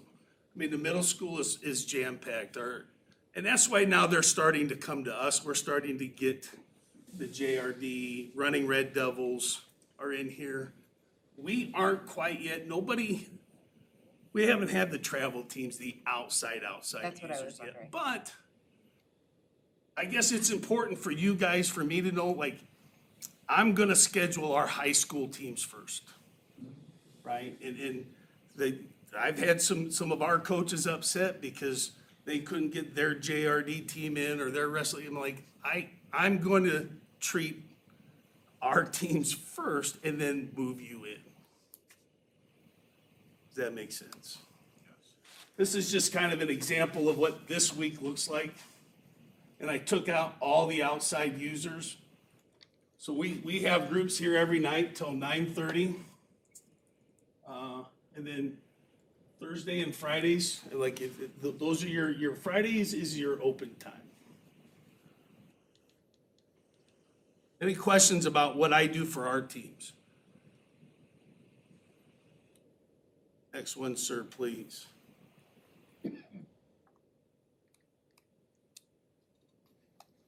Uh-oh, Uh-oh. we have a crisis. Here's one thing that I do, and sometimes our coaches don't understand this. I'm a believer in multi-sport athletes, so when I try and make a schedule, I try and make sure that there's no kids that have to choose in December what sport to go to. So I'm not gonna put baseball on court 2 and football on court 1 at the same hour. Because I just don't think any kid should have to choose in December which sport they're gonna go to. And as I was building it this week, I realized I was having a baseball, football player go from weights from 3:30 to 4:30, from football from 4:30 to 5:30, sit around for 2 hours and come back from 7:30 to 9:30. I'm like, I can't do that to a kid. So now I gotta go back, talk to the coach, hey, can we move you to a Tuesday? And It's happening no matter what, cause I noticed that this summer, and that's the big question of what do we do with these multi-sport athletes, cause we want that. But do we make them choose what their primaries and secondaries are? Or are we making them go to 3 different sports a day, which I did see happening, and I know it's Listen, not, like, all the kids are doing different things, if every football player doesn't then wrestle, that'd be simple then. it's, I don't know what the right answer is. We have Yeah. 3 sport, that they've done it, and we talk about it as coaches, and our coaches are pretty good with understanding I'm the next sport, right? So if a kid is only there 20% of the time or 50% of the time, if they're gonna take their break, they're gonna be there, but I would rather that than not be able to have the choice to go at all. And I say that, you can't do that, like, it's impossible to make it perfect. I would It's say, impossible. Yeah, most of the coaches are pretty flexible. They won't make them mandatory. Yeah. Like, It's- you Well, go to they- what you can go to. Yeah, but If you're, having volleyball open gyms right now, they're gonna be okay with you missing for a spring sport. yes, and that then is in from, the summer, it'll switch just a little bit, yeah. you know. I just see like the kids that are not necessarily the starter. They don't know that they're gonna be the varsity player, but they wanna be, and they're right on that cusp, and they're trying to make it to all of the things, so it's a big question to answer, and I don't think there is a right or A lot wrong. of that is the support we can give them as an athletic department. Coach McKim, he's only using 2 hours of his 2x2. He's like, it's December. I need to get him in, I need to see him, we need to throw a little bit, we need to work on. I believed in that as a coach. I don't need, and our coaches are actually pretty smart about that, but we have to give them that support to, hey, go with it. And I think we did. Questions? Middle school, here's the thing with our out of sports or our non-LHS teams is typically we have to have a head coach, a supervisor, or a custodian needs to be here to let them in the facility. And I was hoping, Jason kept telling me he would be here, and I knew I had to talk because he's part of this. So that goes into my decision. So we make every effort is made to keep our middle school teams at the middle school. Their coaches don't have keys or supervision. We don't want to create any unnecessary costs. There was a time in 15 years we couldn't have a practice unless there was a custodian here. Like that was the rule. Well, we can't do that. So now we got to trust our coaches to unlock the door and make sure the lights are off, and which is fine. But we can't do that to a middle school coach who doesn't have a key. So we do everything we can to keep them at the middle school. They have their own gym. They got 2 of them. We've never told the middle school team they couldn't come over.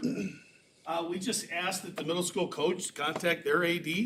Their AD will contact us. We've had high school coaches that want their kids to come over so they can see practice. I don't have a problem with that. They have the high school coach contact their AD. They'll contact us, we'll get it scheduled. Questions about that? I would say that it's rare that a middle school team needs to come over here, right?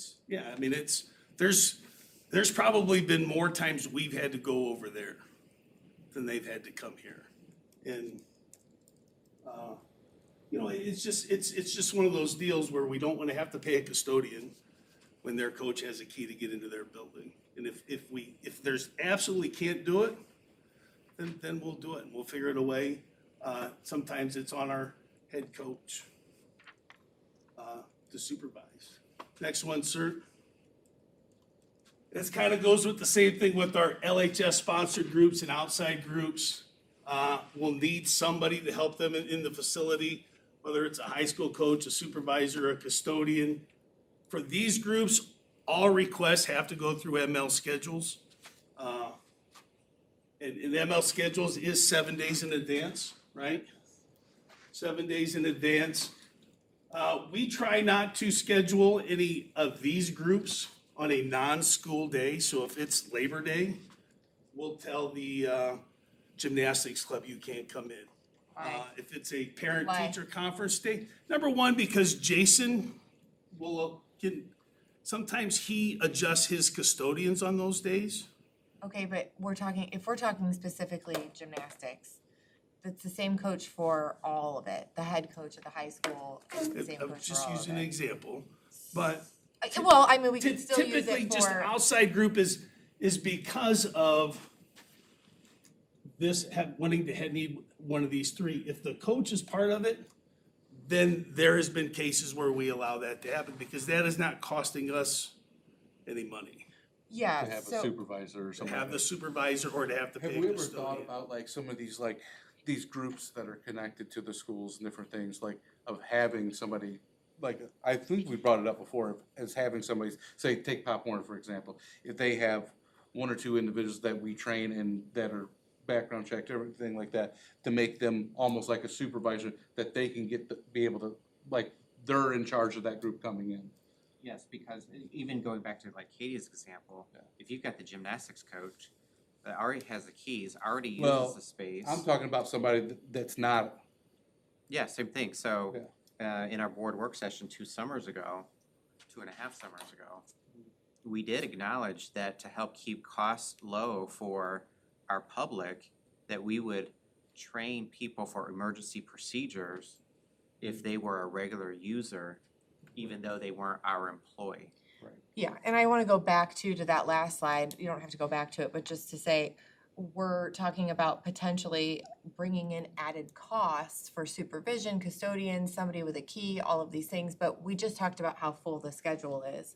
So most likely, if one of these people are trying to get into the school, that's kind of a dead end point because Not our on the schedule weekends. is so full that they're lucky to get in. But you're talking, I'm the talking like only open Sundays. times now, okay, are Sundays, which we are now open to, and that's when people are saying, hey, I wanna come in on Sunday, and then they're seeing, well, there's a cost attached. That's what I'm saying, not to have a cost. Like, if and you to come have in at those people Friday, To trained. the supervisors, yeah. Friday at 5:30, Jason, if he was here, he'd tell you his custodian is already working, Right, so there's right? no cost. So you don't have that added cost. So when Yeah, I'm and- talking about that, we're talking about Sundays, which has started up. I mean, we aren't, it's not like we're Grant Park yet. We're getting there, but we started with the softball team and word is out. So the requests are coming in, and it's gonna get to the point where We- it'll be, You just charge We the do group. pass the custodian Yeah, but cost on to the. I don't like charging the, The outside charging- groups? what? The outside groups? Yeah, I don't like charging them, You cause a charge lot them. of them are, cause I've Charge been them. one of those people that I had to pay know, that. I have too. And I didn't like it. But no, like if somebody's trained, you know, if we have those designated people, we can train them that they could literally get into the facilities, you know, go following the right That's- procedures, everything like that. that's, like, for me, you tell me, and in the board, hey, I can give this guy a key, I'll never give that key without you telling me I can do Right. it. Does that make sense? For Like, sure, hey, I we just wanna need to have protect some kind of myself, but procedure to we get did that. that with Coach Hernandez. He wanted to do a little basketball thing, and there wasn't anybody here, and we didn't wanna pay a custodian, so, hey, Jesse, and we taught him, and then Coach Delgado ended up coming anyway to make sure it all was set up, but. Yeah, cause my thing with not charging, at the end of the day, the public owns these buildings. And to me, kind of the, sit there and turn around and charge them for it. Well, there's I don't like it. there's non-taxpayers using them though. People whose taxpayer money I'm not- doesn't go to our in school in that's general. getting Yeah, the if, benefit of our if facilities. somebody, you know, from a group from a completely another town, that's another situation. I'm talking about like Pop Warner, some of these other groups that are from our town. These are people that do pay for this building, using it. Yeah. We're about ready to have to monetize everything if we can't find funding That's- for the schools. We were talking, Mr. Rand, Dr. Reed, if you don't mind me sharing, we were talking in his office the other day, and we were talking about that, and I kinda had a nervous chuckle, and he's like, what are you laughing about? Because you wanna do this, and it's all great, and then it's, in the end, you have those conversations about SE, and it's overwhelming. We wanna do everything we can, but there is a cost. Right. As well. So, We're- focusing on solutions, so here's an example. We have a group that wants to make a consistent facility rental. And part of the problem with custodial costs are our custodians they're full-time. And so this now goes into the weekends and it shifts to time and a half. So that jacks up the cost of custodial. So if a group, we've started with this one group, say, hey, look, you're gonna have a consistent weekly rental. And it does require custodial services.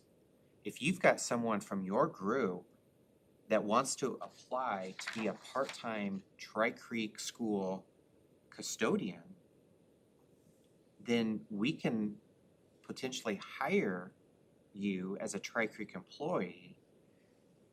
You're still a part of your organization, but we can now pay you as a part-time employee, as a representative of our district, to do the job that needs to be done.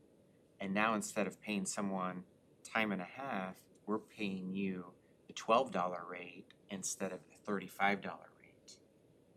And that's something I talked about with Dana a couple weeks ago, and so we're trying our first go around with this approach. That's a good idea. Because it makes it more cost effective. And the win for the district is we're not constantly overworking our custodial staff, which we're already short. Right. And so we're exploring options. The only risk with that, and I just wanna lay it out there, is of course they are an employee and workers' comp employee, you know, if they were to injure themselves or something, it would be on our workers' comp. Training, all that kind of stuff would be our cost to make sure that they're holding our standards. Just put an automatic clause in there. You're automatically fired before you get hurt. That's doesn't spoken work? like a No. businessman. I tell people that all the time. I told my guy, I said, you're fired before the blade hits your finger.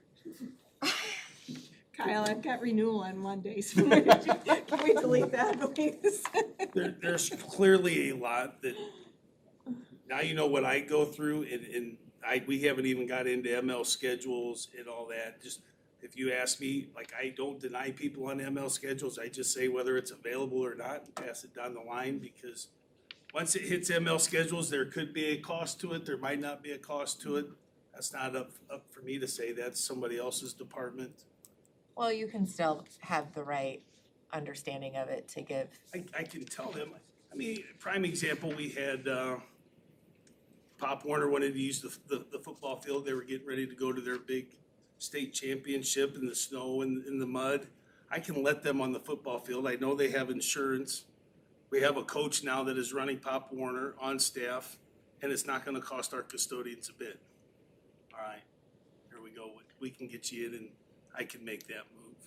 And I think that's the same mentality that we had with softball, that we have, as I'm referencing with gymnastics, other sports that have coaches involved in their feeder or travel organization, that's the mentality that we've got to approach this with. I understand scheduling is tough because of all the things we're trying to fit in, and that might be one obstacle, but we can take away some of the other obstacles that we're presenting people with, because right now they're walking away with like this bag of things to solve and people to, who do I connect with and how do I figure this process out? So whatever we can do to give the best customer service, even if it is our own coaches, those are the people we really want to be taking the best care of. And there are going to be times we just can't give them exactly what they want, but we can give them all these other things to make it a little easier and take away that burden. So I want to make sure that we're doing that. I also want to ask you, ML schedules, that's where everybody has to go to put their own events in. Is EventLink uploaded in the ML schedules? So when I go in there as a gymnastics club organizer, do I already see what's in there? So EventLink syncs with ML schedules. So when I put our high school schedule in EventLink, it uploads to ML schedules. Okay, It doesn't go the other way around. So if someone puts on So an if ML somebody, schedule, it's not so coming when back. somebody requests ML schedule, that's why I'm number one, because, I thought we fixed that. no, that's, the fix was that EventLink goes to ML schedules. So why aren't we allowing ML schedules to be scheduled through?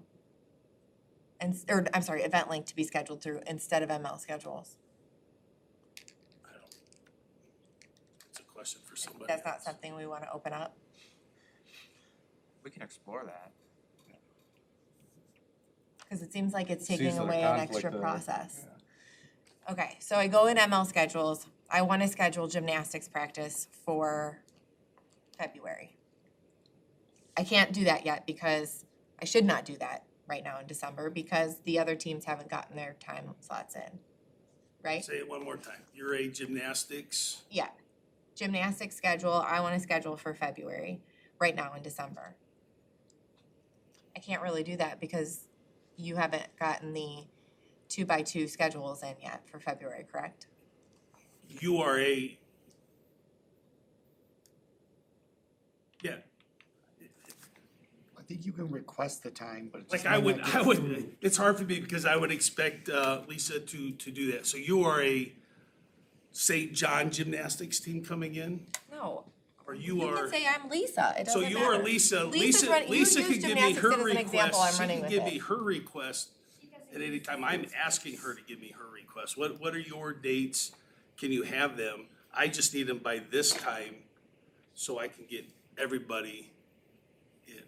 Yes, and now I wanna schedule gymnastics club for February, because I need to For advertise February. it to the parents that are gonna be signing their kids up. I can't wait till February to have parents sign up their kids for February practices. February practice. So that's what I'm asking, how does that work? Cause I understand, you're trying to give your in-season coaches and your I've already, limited I already contact have her coaches. in-season schedule, Mhm. so I can schedule her at any time. Will she get bumped? Will her club get bumped by her own team? Well, no, because Well, there's, no. in that scenario, there's usage issues with the field house. Right, like I think the that's a problem tough is- one because she's easy, like. Cause she can't be in there when there's just give me- baseball in there. Just give me your two, well, she Without a helmet. could, Well, it's not, That's, they put down the curtains and stuff, but still, Oh, that's okay. what Curtains comes down. up. They, Oh. it's not as simple as she's the only one in there. It is affected by her them, so her that's what I'm club could asking. get bumped by an indoor track meet.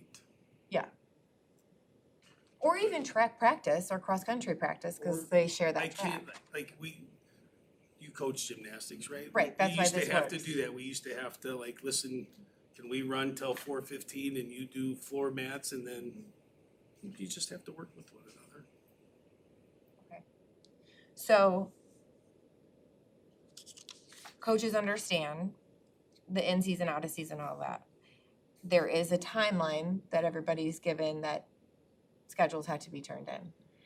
As a coach, if I know that by November 1st, all of the schedules are in for the next 2 months, then I know after November 1st, I can go on ML schedules and I can schedule my club. They could, Around that. you could request, that would be a good time to request, cause it should be in there and the date should be open, yeah. And then how long does that request take to get like an approval from you then? That depends on how long it takes they click and then how long they send it to me. Cause then it's gotta be sent to me, right, at the end, and then. All of them initially. And then by the time I click it, that's what this one is, by the time I click it, it goes to Mr. Govert. And then it goes from Mr. Govert, he approves it, it goes to Jason, and then No. Jason, Jason's first. on all of them. So that's why I was I'm the- kind of I'm the serious, last. I was guessing. Sounds So it like goes an Jason, then me, then Govert, then Deanne. So sometimes, like, it's not instantaneous, I don't Right. get it right away sometimes, it depends on how busy they are sometimes. Can you see why I've identified this to be a bigger? Oh, for sure. It's It's a process there. It's complicated. it is a process and it's, there's 100% it's not perfect. And like, we almost got into the big discussion, there's gonna be more, cause we're gonna talk about the natatorium and using it and the new weight room, cardio room and using it and walking in the gym or in the field house in the morning, cause we do have teams that'll practice in the morning and now what do I do with That's the, gonna be one of my with questions. our is walkers? When are we gonna open that back up? Right, and we're just gonna have to as you said, we're gonna have to figure it out. So You guys are gonna have to decide, do we wanna set up and charge some of these groups or not charge? And I know there used to be policy, and if you were 85%, you paid this. I don't know if I've ever seen it. I've always just approved ML schedules, yes or no, and put the schedule in, so. So I did inquire with Patty and Keith earlier this week about morning walking. Apparently it used to be a thing. And then it sounds like when COVID happened, it stopped and it never resurfaced. My understanding, and correct me, as needed, that there was a community volunteer that was given a prox card to stand at the door from like 6 a.m. to 6:15, and community could come in, and then they would be directed to the field house to walk. And then that volunteer was basically like the supervisor, Right. and then maybe it was an hour window from 6 to 7. So we can certainly start that back up, but some of the factors and considerations are different from back then and now. There are groups that are starting to schedule field house in the morning at 6:30, school groups, right? There might be, yeah. So I thought there was So track, it's- there was wrestling, there was track, baseball. I haven't got tracks in season, so, or their limited contact request yet. So in my opinion, if I schedule walking and then they ask it for it, like I've already got walking in, that's just how I work. Like, So I've given track the timeline, but that's usually when they go. So I'd then have we to go back talked and check about my other, emails. sorry, keep me too out. Other areas of the building. So we've got a gym and you can walk a circle in the gym. We've got hallways, but then we have to add on the layer of then just like school security, not hugely concerned about, we got a lot of locked doors, but when do high school kids start coming in? And that becomes then the factor about containing the outside patrons, because we do have an obligation to make sure that this is a safe, completely safe environment. So it's time to revisit that and figure out how we can make it community friendly, but there are a couple layers that have to be worked out. So, Like for me, it's when you ask, like, I thought there was a policy, like, if you're here, you had to have a criminal history, right? Like, is that a school board policy that we have, or is that just something that I've heard over? well, if we're gonna put our students inside of our That's building the- with strangers, So back when Yes. we walked, they used the outdoor doors to the field house, so they were in and they were out before anybody even showed up. You didn't even know they were here. Which is the same thing that we're talking about doing. and what So makes it a little there's no different need for right that. now is because the whole north end of the field house is now not an exterior You're door. coming in through door 13. And there's instead. no parking on that side of the building, so now we've got an added layer of complexity We do into have, all of that. when it gets finished, we do have ways to lock it all down though. Yeah, so when And the, right now, it might be a nightmare to try to even do that. yes, now, yes. but when the natatorium goes online, Right. by design, we are looking at those hallway doorways and how to contain the outside public before school. Cause you also have the egress with fire exits, and so some of those doors are going to have an egress, and Some of those doors will have prox cards on them as well, so that we can lock them at those times. And Yep. open them as needed.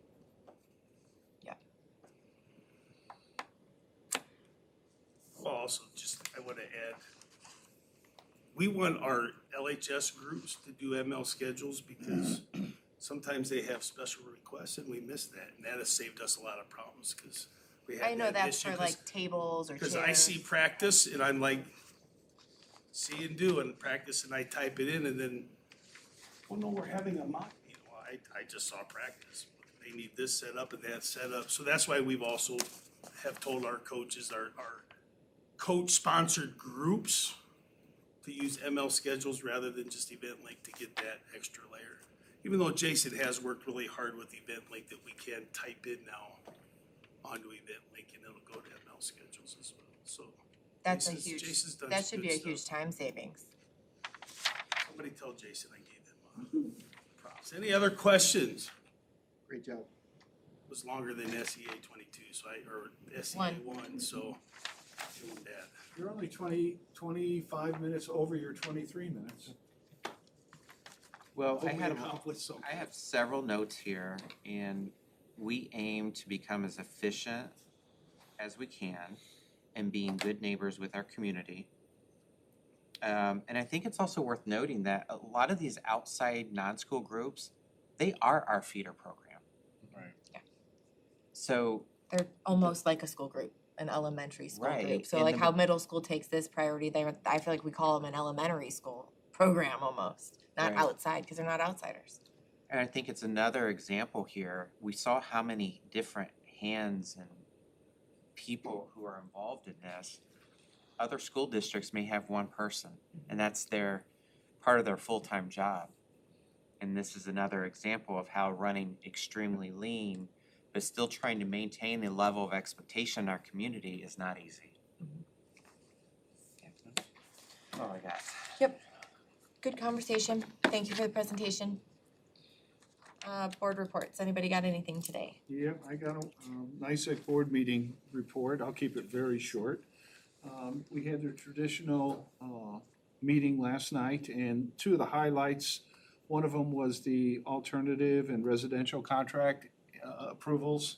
And again, funding for those programs are expensive, but we pulled through it. But the most important part of the meeting that took up the vast majority of the meeting was the board hiring for a feasibility study. We solicited 5 vendors and ended up with 2 responses. The better of the 2 was awarded the contract from Hoosier School Services. And there were multiple options. 2 of them were a virtual study where they would actually do everything online, talk to people, and solicit information virtually. And the other was an in-person study where the representatives would come on site, talk, and look at records and things of that nature. There was a difference of $2,500 to have the on-site physical assessment, and that's what the board approved last night. Basically, the services that are being solicited were the service need analysis to look at what services are needed for the betterment of our special needs students, and then obviously overviewing and reviewing the financial analysis to ensure that the money that we have, as we talked about the money shortfall that we're all experiencing, the service, cooperative is gonna experience the same, if not more, because of the demands and costs associated with education. But the financial analysis will look at the vulnerability of where we're at and what we can do to continue operating. So, that's it in a nutshell. Thank you. Bobby, you wanna talk about that stop sign? Oh, yeah. There's been a couple times I pulled into the parking lot and you got the intersection there coming from the parking lot to the exit At the high school. at the high school here. And there's been high school students just, like I about got T-boned a couple times. Is there a way we could put like just like a stop sign up there? Or, Oh, there is no stop sign? no, there's nothing. Where, is this in the north? North main parking lot, The main parking lot? where they come out of like the main parking lot and go straight out the exit. Yeah. They'll just come straight through there and won't even look if anything's coming. So like you've got the line of cars, like where, like Like some Corey cars Parks pull up there kinda? along the sidewalk Along there, the like right in sidewalk? front of the admin parking. Yeah. Some cars will park there. And Like you've got last where night I the, was- Last night I was pulling through and there was a car that just came, like no stop, no looking, probably doing 15 miles an hour, just, So a stop sign within the parking lot? yeah, like right at that, on that sidewalk where, right, Oh, just yeah. north of, yeah, just north of like It's the the admin north-south park, or the sidewalk, Yeah, where the parent drop-off Mhm. would be yeah. facing the building. Mhm. There needs to be a stop sign there. yeah, even at like for games, football, any games, like any kind of visitors coming through there, it's kind of like nobody knows what the rules of the road are there. I don't even know what they are. So people just are going each way. There's no right of way. Okay. Or even like You know where we're stop talking sign about. with Oh, a, yeah. stop sign And with a cars sign park that along that, says, So it's harder to see too. Yeah. Yeah. It's a very good idea. Stop signs are expensive, Papa. I'm gonna get you one somewhere. Color one. You probably got one in a barn somewhere. We're gonna put a statue of you holding a stop sign. Like over here at Tri Creek Reynolds, how they've got Yes. the. That might cause more accidents. All right, great. Anything else, guys? Great. Action items. Oh, we get to move on to the 2026-2027 academic calendar. Are we gonna have a motion this time to approve this? I'll make a motion. I'll second. Motion and a second. Any further discussion? Please no. All in favor? Aye. Opposed? Finally, it passes. We have a calendar. All right, number 2, resolution 2025-14, an appropriation reduction resolution. Can I have a motion? I'll make a motion for resolution 2025-14. I'll second. Motion and a second. Any further discussion? All in favor? Aye. Aye. Opposed? Motion passes. Number 3, resolution number 2025-15 to close the 2025 year end. I'll make a motion to approve resolution 2025-15. Thank you. I'll second. Thank you. Any further discussion? All in favor? Aye. Opposed? Motion passes.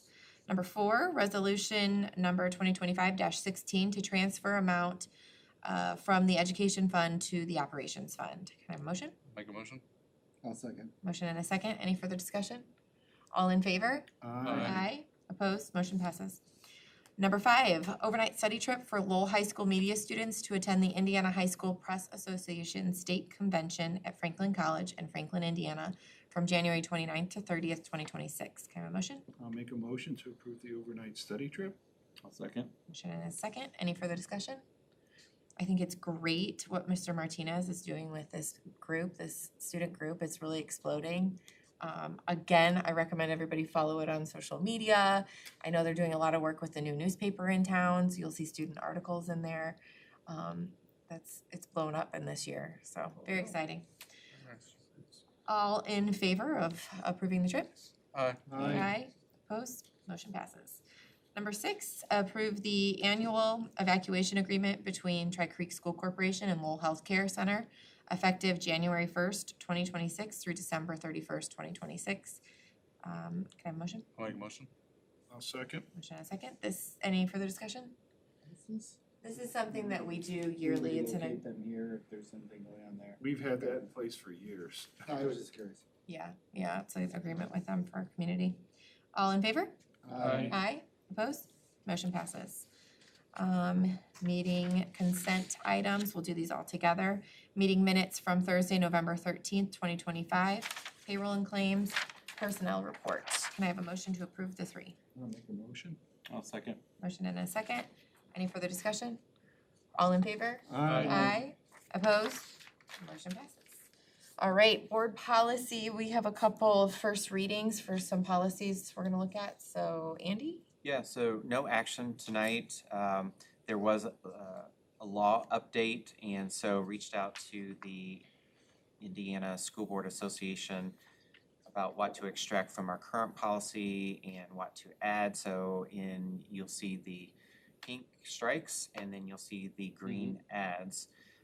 This provides the maximum latitude for administration should there be a need to have a reduction in force.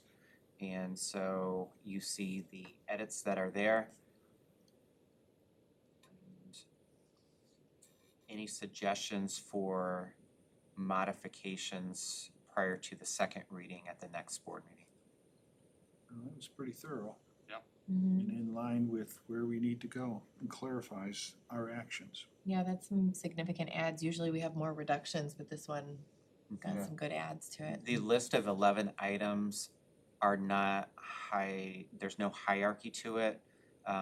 One isn't more important than the other. It's just basically stating, as you review the need to have a RIF, these are the things that you are considering.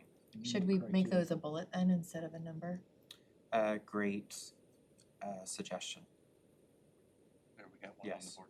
There we go. Change it from numbers to one. I mean, I agree. Hey, I'm taken care of. There we go. The second one is the teacher appreciation grant policy. We are looking for action this evening. It's basically an annual policy, and this year the teacher appreciation grant got taken out of the local school control and is now a grant that is operated by the Department of Ed. And as a result, it's no longer needed, and so we're looking for board action to retire the policy. Okay. Can I have a motion to entertain removing the policy, retiring the policy? I'll make a motion. I'll second. Motion and a second. Any further discussion? All in favor? Aye. Opposed? Motion passes. Policy retired. All right. Donation consent items. We will do them all together, and we have a list of 16, so stand by. All right, we have a donation of pipe coupons valued at approximately $3,000 from Pipe Fitters Local 597 of Chicago, Illinois for Lowell High School Welding Program. A donation of $100 from Gary and Donna Witt of Katy, Texas for the Lowell High School FFA program in memory of Alan Little. $100 donation from Melinda Worrell of Memphis, Tennessee for the Lowell High School FFA program in memory of Alan Little. A $50 donation from Robert Little of Hebron, Indiana for the Lowell FFA program in memory of Alan Little. $50 donation from Julia Little of Lowell, Indiana for the Lowell FFA program in memory of Alan Little. Well, we thank you, Alan, for that.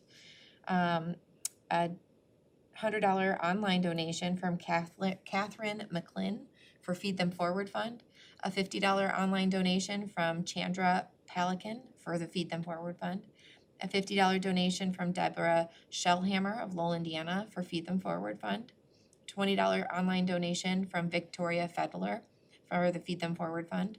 An anonymous donation of $6.95 for the Feed Them Forward Fund. Anonymous donation to Three Creeks Elementary School of 10 $25 Aldi gift cards for $250 total to include Angel Tree gifts. That's a really great idea. $350 donation from Three Creeks Elementary School PTO for Veterans Day Breakfast Program. $539 donation from Three Creeks Elementary PTO for a kindergarten study trip. $524.51 donation from Lake Prairie Elementary School PTO for the kindergarten study trip. $43.38 donation from Lake Prairie PTO for the second grade study trip. $155.88 donation from Lake Prairie PTO for the grade 3 study trip. Can I have a motion? I'll make a motion. Second. Motion and a second. All in favor? Aye. Motion passes. All right, public comment not related to action items? No? All right, other information, Christmas break is scheduled for Monday, December 22nd, 2025 through Friday, January 2nd, 2026. Also, students will not attend school on Monday, January 5th, 2026, as that is the teacher staff work development day. Students return to school on Tuesday, January 6th, 2026. The Tri Creek School Board of Trustees, administration, and staff would like to wish all of our family and community a very happy holiday and the best in the coming new year. And the next meeting for the Tri Creek School Board of Trustees is scheduled for Thursday, January 8th, 2026 at 7 p.m. Any questions or comments from the board? All right, meeting adjourned.